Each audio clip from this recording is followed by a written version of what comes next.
สวัสดีท่านผู้ชมทุกท่านพบกับข้าพเจ้าอีกครั้งเนาะอากงในซองอากงชาแนลนี้วันนี้อาจจะแปลกนิดนึงเนาะเพราะว่ามีการอัพคลิปวิดีโอโดยการถ่ายเอาเนาะเนื่องจากว่าวันนี้จะมาเฮ็ดคลิปเกี่ยวกับการติดตั้งและสมัครกันคอยโนมิเนาะไว้เก็บบิตคอยหรือว่าโอนบิตคอยเข้าหันเนาะแต่ว่ามันบ่สามารถที่จะบันทึกหน้าจอตนจ้างด้วยมันเองได้เนาะข้าพเจ้าเลยยืมมัน iPad ลูกสาวมานี้เนาะมาถ่ายวิดีโอนี้สินะ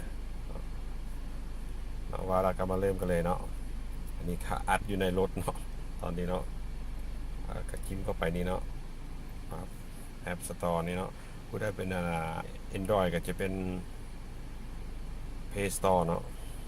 เข้ามาหน้า Play Store แล้วก็เขียนคอยโนมิสนี่เนาะแล้วก็กดเชิญเนาะกดเชิญ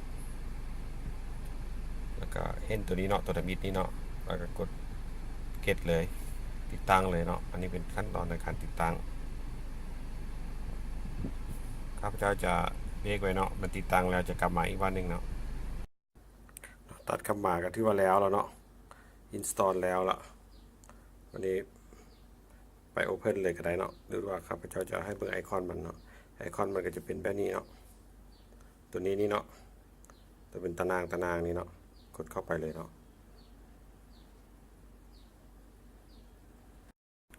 เข้ามาแล้วเนาะวันนี้เนาะเข้ามาแล้วก็ต้องมาสมัครเนาะสมัครหรือว่าลงทะเบียนนั่นเองเนาะก็คือกดเข้าบอลcreate new wallet นี่เลยเนาะตัวนี้เนาะตัวสีเขียวนี่เนาะ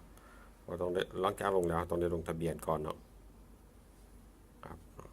อันนี้สำคัญหลายเนาะก็คือให้อันชื่ออันเนี้ยเลขตัวนี้เป็นตัวหนังสือพวกนี้ไว้เนาะเป็นแต่ละคำเพราะว่ามันจะให้เรายืนยันตัวนี้แล้วเราก็ต้องเก็บบันทึกไว้อย่างดีเนาะถ่ายรูปไปเนาะเพราะมันบ่ให้บันทึกหน้าจอนะเนาะแล้วเราก็จะจิ้มไปแต่ละตัวเนาะเราก็ต้องได้จิ้มไปแต่ละตัวเนาะแต่ทีนี้ให้กดบอลอันนี้นี่เนาะทางลมนี่เนาะกดI have safely store my recovery phase นี่เนาะกดนี้แล้วก็เอาถ่ายรูปแล้วนะเนาะกดตัวนี้ให้ดึงนี่แล้วก็กด next เนาะบางคนมันอาจจะอยู่ลุ่มพี่เนาะตรง next เนาะแล้วแต่โทรศัพท์ของเราเนาะ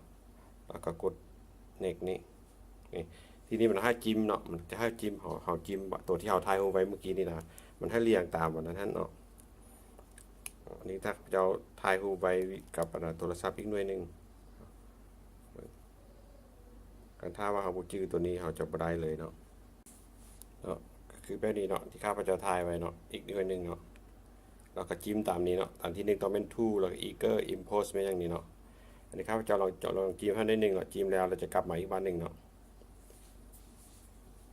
ตัวทำอิดแมนใส่ทูเห็นทูบ่ทูแล้วก็อีโก้ใส่อีโก้ตัวนี้เนาะมันจะเรียงสังเกตมันจะเรียงเข้าอยู่ถึงนี้เนาะตามที่เราถ่ายรูปไว้ฮะเนาะอันนี้ขอเบรกวิดีโอไปก่อนนิดนึงเนาะข้าพเจ้าจิ้มแล้วเนาะเลือกตัวสุดท้ายเนาะก็คือสปริตเนาะปั๊บเนาะเรียบร้อยแล้วก็กด next ทางนี้นี่เนาะวันนี้เนาะกด next ต่อไปอันนี้มันให้ตั้งรหัสส่วนตัวเนาะรหัสส่วนตัวก็คือว่าห้องเทอมิดกับห้องที่ซ่องนี่ต้องให้คือกันเนาะนี่มันยืนยันเนาะตั้งแล้วเราก็กดดันนี่เนาะ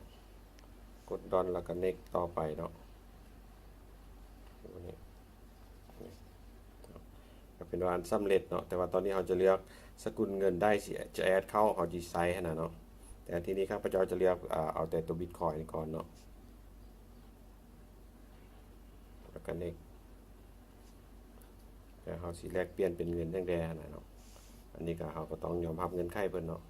นี่เนาะโอเคก็เป็นอันเรียบร้อยเนาะก็คือว่าตอนนี้ยังไม่ทันมีเงินเดือนเนาะมันแลกเปลี่ยนเป็นเงินบาทเนาะตอนนี้ถ้าเขาจะเปลี่ยนเป็นสกุลเงินอื่นเขาก็เปลี่ยนอยู่นี่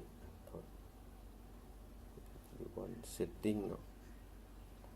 setting ตั้งค่านี่เนาะแล้วก็มาexchange rate นี่เนาะข้าพเจ้าจะใส่เป็นUSD เนาะนี่เนาะ USD ก็เลือกเอา USD นี่ แลกไปมันก็จะเปลี่ยนเป็นเงินสกุลดอลลาร์เนาะเรียบร้อยเนาะแต่สำคัญนั้นเป็นกระเป๋าเฮาเนาะสำคัญเฮาเข้ามาแล้วบัดนี้เฮาได้นี่แล้วต้องเข้ามาเบิ่งกระเป๋าเฮามันมีสังเกตแท็บทางลุ่มเนาะมันมีบาลานซ์มีเซนต์มีรีซีฟเนาะรีซีฟนี่ก็คือจะให้คนอื่นส่งมาให้เฮาเนาะ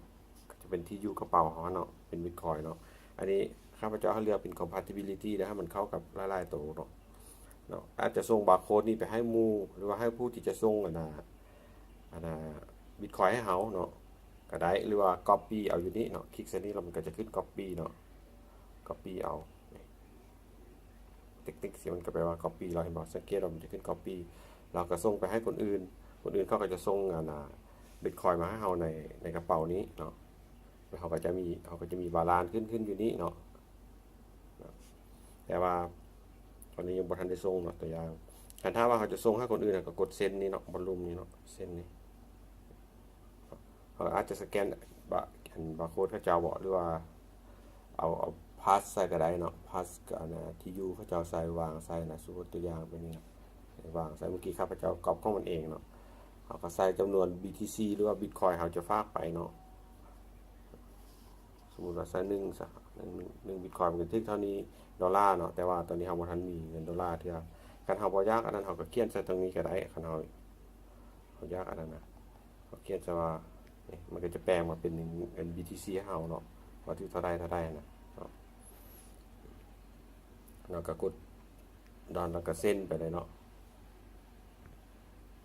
แต่ว่าทีนี้เฮาบ่ทันมีอันนั้นเฮาก็ปุ่มนี้มันจะบ่ขึ้นเนาะเฮาบ่ทันมี Bitcoin อันนี้ตัวอย่างซื่อๆเนาะ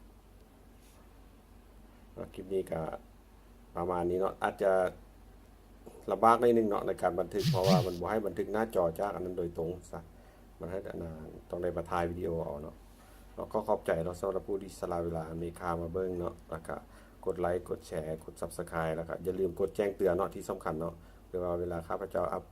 โหลดวิดีโอใหม่ๆก็จะได้รับรู้ก่อนหมู่เนาะแล้วก็ขอบใจเนาะ